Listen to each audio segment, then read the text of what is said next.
Clip number 1114۔ اس clip میں آپ قرآن پاک کی سورہ روم کی آیت نمبر 3 سے 5 کی تلاوت، ترجمہ اور تفسیر قرآن صراط الجنان سماعت فرمائیں گے۔ بسم اللہ الرحمن الرحیم۔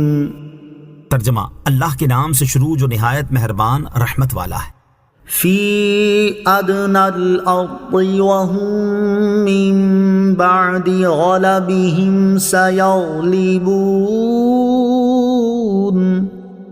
فی بضع سنین للہ الامر من قبل ومن بعد ویومئذ یفرح المؤمنون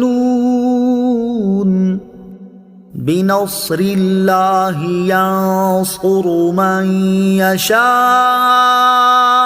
وهو العزیز الرحیم۔ ترجمہ، قریب کی زمین میں اور وہ اپنی شکست کے بعد ان قریب غالب آ جائیں گے چند سالوں میں۔ پہلے اور بعد حکم اللہ ہی کا ہے، اور اس دن ایمان والے خوش ہوں گے اللہ کی مدد سے، وہ جس کی چاہے مدد کرتا ہے اور وہی غالب مہربان ہے۔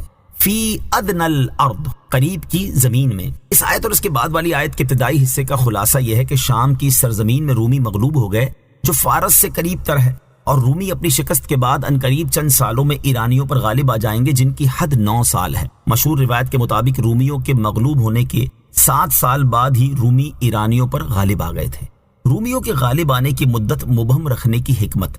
یہاں آیت میں رومیوں کے غالب آنے کی معین مدت ذکر نہیں کی گئی۔ اس کی حکمت بیان کرتے ہوئے علامہ احمد ساوی رحمۃ اللہ تعالی فرماتے ہیں، آیت میں رومیوں کے غالب آنے کی مدت کو اس لیے مبہم رکھا گیا تاکہ کفار ہر وقت روب میں رہیں اور ان کے دلوں میں خوف بیٹھا رہے۔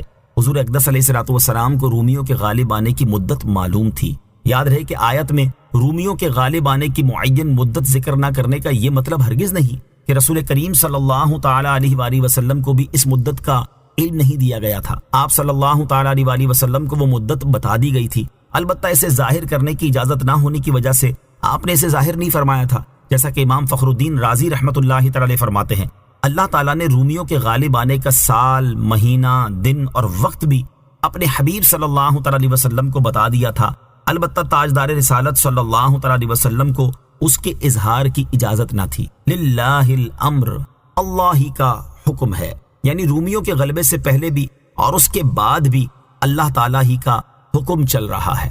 مراد یہ ہے کہ پہلے فارس والوں کا غلبہ ہونا اور دوبارہ رومیوں کا غالب ہو جانا، یہ سب اللہ تعالیٰ کے حکم، ارادے اور اس کی قضاء و قدر سے ہے، کیونکہ جنگ میں جو مغلوب ہو جائے تو وہ کمزور ہو جاتا ہے، اور کمزوری کے بعد دوبارہ غالب آ جانا اس بات کی دلیل ہے کہ اس کا غلبہ اس کی اپنی طاقت و قوت کے بلبوتے پر نہیں، کیونکہ اگر ایسا ہوتا تو وہ پہلی بار ہی مغلوب نہ ہوتا۔ وَيَوْمَئِذٍ يَفْرَحُ الْمُؤْمِنُونَ، اور اس دن ایمان والے خوش ہوں گے۔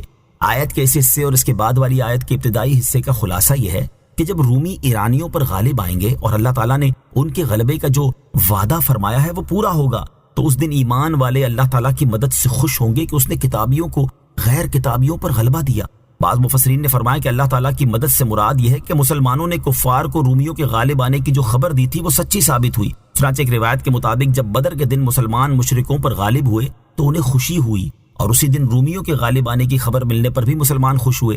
اور ایک روایت کے مطابق صلح حدیبیہ کے موقع پر رومی ایرانیوں پر غالب آئے، اور بیعت رضوان کے دن جب مسلمانوں کو اس کی خبر ملی تو وہ خوش ہوئے۔